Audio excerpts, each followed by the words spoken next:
उत्तर प्रदेश में जिस तरह से चुनाव का दौर नजदीक आ रहा है, प्रबुद्ध सम्मेलन भी हर पार्टी करती नजर आ रही है और अब एआईएमआईएम भी प्रबुद्ध सम्मेलन उत्तर प्रदेश में करने वाली है। बातचीत करने के लिए हमारे साथ मौजूद हैं एआईएमआईएम के यूपी चीफ शौकत अली साहब। बहुत स्वागत आपका आज तक पर। शौकत जी, सबसे पहला सवाल मैं आपसे लूंगा, बसपा ने प्रबुद्ध सम्मेलन किया, समाजवादी पार्टी पहले हफ्ते में अगस्त से करने वाली है, भाजपा तो लगातार बातचीत कर रही है, आप लोगों की क्या प्लानिंग है इसको लेकर? देखिए, उत्तर प्रदेश में हम 5 सालों से संगठन पे काम कर रहे हैं और हम किसी मखसूस तबके का कोई सम्मेलन नहीं करेंगे। बहुजन समाज पार्टी की मुखिया बहन मायावती जी 10 साल तक अपने घर से बाहर नहीं आई और आज अगर उनको ब्राह्मणों की याद आ रही है तो कहीं ना कहीं ये इलेक्शन का एक चुनावी स्टंट कहा जाएगा।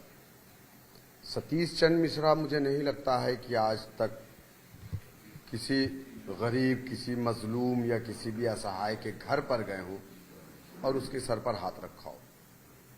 आज एक मखसूस बिरादरी को लेकर के अगर इस तरीके की बात कर रहे हैं, मुझे नहीं लगता है कि इन लोगों को उसमें कामयाबी मिलेगी, क्योंकि सारे लोग जानते हैं कि 6 महीने के बाद उत्तर प्रदेश में इलेक्शन होना है। रही बात हमारी, तो हम उत्तर प्रदेश में कोई मखसूस तबके का सम्मेलन नहीं बल्कि वंचित समाज का सम्मेलन करेंगे। जो लोग अपने अधिकारों से वंचित हैं, जिन लोगों को नौकरी नहीं मिलती, जिन्हें ऑक्सीजन नहीं मिला, उनके घर वाले मर गए, जिनके घर वालों की लाशें, लकड़ियां ना मिली, न जलाई गई और वो लाशें तैर रही थी गंगा में, हम ऐसे वंचित समाज के लोगों का सम्मेलन करेंगे और वैसी साहब आएंगे, सारे लोगों से मुलाकात करेंगे। नेक्स्ट विजिट उनकी होने वाली है कानपुर, फतेहपुर और इलाहाबाद। प्रबुद्ध सम्मेलन में आपने बताया ओवैसी साहब खुद आ रहे हैं, कब आ रहे हैं, कब से शुरुआत होगी और ये सम्मेलन कितने दिन का होगा? मैंने फिर आपसे कहा कि मैं प्रबुद्ध सम्मेलन नहीं करने जा रहा हूं, मैं वंचित समाज का सम्मेलन करूंगा और सारे वंचित समाज जो अपने अधिकारों से वंचित है वो सबको मैं इकट्ठा करूंगा। तो क्या इसका नाम दे दिया जाए वंचित समाज सम्मेलन? आप जो भी कहिए, मैं कह रहा हूं कि जो अपने अधिकारों से वंचित है, आप मुझे बताइए उत्तर प्रदेश में किसको उसका अधिकार मिल रहा है? हाँ, तो जाहिर सी बात है कि ऐसे लोग इकट्ठा होंगे, उसमें मुसलमान भी होगा, दलित भी होगा, बैकवर्ड क्लास भी होगा, फॉरवर्ड क्लास भी होगा, सारे लोग होंगे उसमें। टीचर होंगे जिनकी नौकरियां खा गए, जो बीसी के कोटे को खत्म किया गया, वो सारे लोग उसमें होंगे। टाइमिंग क्या रहेगी? क्या कुछ दिन डिसाइड हुआ है, कब करने वाले हैं? अगस्त के फर्स्ट वीक में, अभी उन्होंने डेट नहीं दिया है, अगस्त के फर्स्ट वीक में हमारी कोशिश रहेगी कि उनका दौरा कराएंगे। समाजवादी पार्टी ने भी कल डिसाइड किया है मीटिंग में कि उनका जो सम्मेलन होने वाला है वो प्रीपोन हो गया, फर्स्ट वीक में हो गया। तो क्या अगर क्लैश होता है समाजवादी पार्टी को और आपका सम्मेलन? देखिए, समाजवादी पार्टी एक पॉलिटिकल पार्टी है, एमआईएम पार्टी भी एक पॉलिटिकल पार्टी है, वो अपना काम करे, हम अपना काम करें। लेकिन हाँ, इतना मैं कहूंगा कि समाजवादी पार्टी अगर ये सोच रही है कि वो सत्ता हासिल कर लेगी तो ये बहुत मुश्किल काम है। एमवाई फैक्टर हमेशा से रहा है समाजवादी पार्टी का, आपने देखा होगा। तो अगर एमवाई फैक्टर की बात करेंगे और मान लीजिए सम्मेलन एक दिन दोनों का पड़ जाता है, तो जो एम है वो आपके में ज्यादा दिखेगा या फिर भीड़ समाजवादी पार्टी में? ये समाजवादी पार्टी ने एम को लगातार धोखा दिया है। 1992 से 4 बार हुकूमत रही उत्तर प्रदेश में समाजवादी की, और मुझे लगता है कि वाई उत्तर प्रदेश में 7% है, जिसमें से 2% उनके साथ नहीं है, 5% है। 20% एम है, 20% एम ने वोट डाला तो वाई चीफ मिनिस्टर बना। मुझे अफसोस इस बात का है कि वाई बना, वाई का बेटा बना, एम क्या किया? कुर्सी बिछाया, दरी बिछाया, अजान हुई, खजूर वाई के मुंह में डाला, रोजा एम था, खजूर वाई के मुंह में डाला। हमको मिला क्या? Sachar committee, Ranganath Mishra commission, कुंटू commission, Mahmoodur Rahman committee. मुसलमान दलित से बनता है। तो आप मुझे बताइए सर, लोग हमको बी टीम कहते हैं बीजेपी की। बीजेपी को हमने कभी वोट नहीं डाला। जो बीजेपी को वोट नहीं दे सकता वो कौन बीजेपी की बी टीम नहीं हो सकती? बी टीम तो इसलिए कहते हैं कि आप जैसे समाजवादी पार्टी का कहना है कि हमारा वोट मुसलमान का है और ओवैसी की पार्टी आ रही है, वोट डिविएट होंगे और बचा हुआ काम प्रियंका गांधी वाड्रा कर देंगे। मुसलमान किसी का बधुआ मजदूर नहीं है, मुसलमान का वोट किसी के बाप की जागीर नहीं है।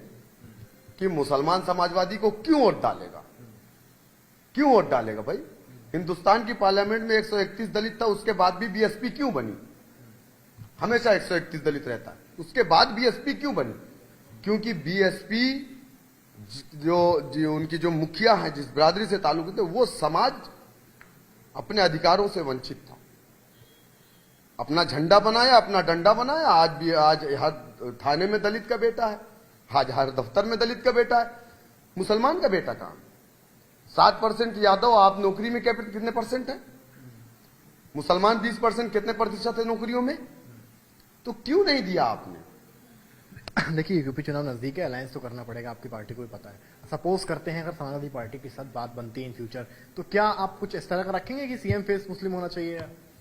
देखिए, मैं तो ये कहूंगा, मेरा सवाल है कि 4 बार हुकूमत रही, एक बार तो आपको डिप्टी सीएम बनाना चाहिए था मुसलमान को। सिर्फ आप वोट लेंगे, हिस्सेदारी तो आपने दिया नहीं।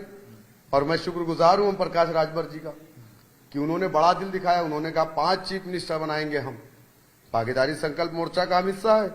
उन्होंने कहा मुसलमान को भी सीएम बनाएंगे। आज तक तो अखिलेश जी ने या बहन जी ने तो डिप्टी सीएम की भी बात नहीं की थी। ओम प्रकाश जी कह रहे हैं कि हम 5 सीएम बनाएंगे और 20 डिप्टी सीएम 5 साल में बनाएंगे। पर मोर्चा तो ये भी प्लानिंग कर रहा है ना कि अगर आगे बात रही तो सपा बसपा के साथ अलायंस हो जा सकता है। बिल्कुल, हम चाहते हैं उत्तर प्रदेश में बीजेपी को रोका जाए, और बीजेपी को रोकने के लिए हम सपा और बसपा दोनों को यह दावत दे रहे हैं कि वो मोर्चे का हिस्सा बने। चलिए, सपा अगर बन के इन केस बन जाती है, अखिलेश तो सीएम फेस रहेंगे ही रहेंगे, तो आप क्या लगता है, आपको डिप्टी सीएम के लिए आपकी जो मांग है कि मुस्लिम फेस रहे, क्या अखिलेश मानेंगे? ये तो राष्ट्रीय अध्यक्ष और मोर्चे के कन्वीनर तय करेंगे, या हमारे राष्ट्रीय अध्यक्ष और मोर्चे के कन्वीनर तय करेंगे। मांग रहेगी आपकी? नहीं, मेरी क्या मांग है भाई। हमको तो मैं तो देखिए, मैं पार्टी का डिवोटेड वर्कर हूं, मैं पार्टी के लिए काम कर रहा हूं, और मुझे पार्टी चाहेगी तो मैं तो चुनाव लड़ूंगा, वरना मैं चुनाव भी लड़ने का बहुत ज्यादा ख्वाहिशमंद नहीं हूं। मुझे चुनाव से नहीं मतलब है। नहीं, बात मुस्लिम फेस की हो रही है।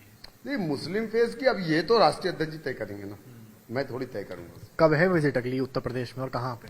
अगस्त के फर्स्ट वीक में कहाँ पे?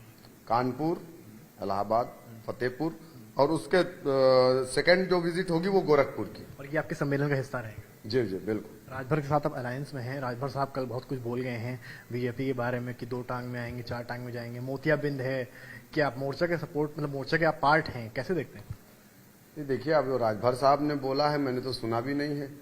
अब ये राजभर साहब से आप पूछिए कि राजभर साहब ने, हो सकता है कि उनके बोलने में सामने वाले के सुनने में फर्क हुआ हो। नहीं, वो तो रिकॉर्डेड है। नहीं, वो रिकॉर्डेड है। देखिए, होता है कभी कभी मुहावरे के तौर पे भी आदमी बात बोल जाता है, तो उसको अदरवाइज नहीं लेना चाहिए।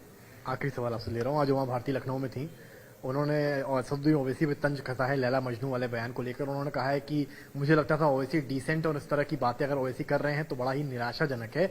और एक और बात मैं ऐड कर रहा हूँ, उन्होंने ये भी कहा कि यूपी में लैला मजनू नहीं चलेगा, यूपी में तो मैंने सुना है कि एंटी मजनू स्क्वाड चलता है। कैसे देखिए? उमा भारती जी हैं, बीजेपी की हैं। बीजेपी वालों को बोलने की प्रैक्टिस दी जाती है नागपुर में, तो उस हिसाब से बोलेंगे वो, उनका मैटर है, बोलने दीजिए, उसका जवाब सही टाइम पे मिल जाएगा उनको। चलिए, बहुत शुक्रिया। तो ये थे हमारे साथ थे AIMIM के यूपी चीफ शौकत अली साहब। इनका कहना है कि प्रबुद्ध सम्मेलन जो है, जिसको कि वो बता रहे हैं कि सारी जातियों को लेकर चलेंगे, उसके लिए AIMIM तैयार है। और राजभर के बयान पर जो है इनका कहना है कि इन्होंने अभी बयान नहीं सुना है, और जब तक वो बयान सुन नहीं लेते इस पर कोई वो टिप्पणी नहीं करेंगे। कैमरामैन गौरव के साथ समर्थ श्रीवास्तव, आज तक।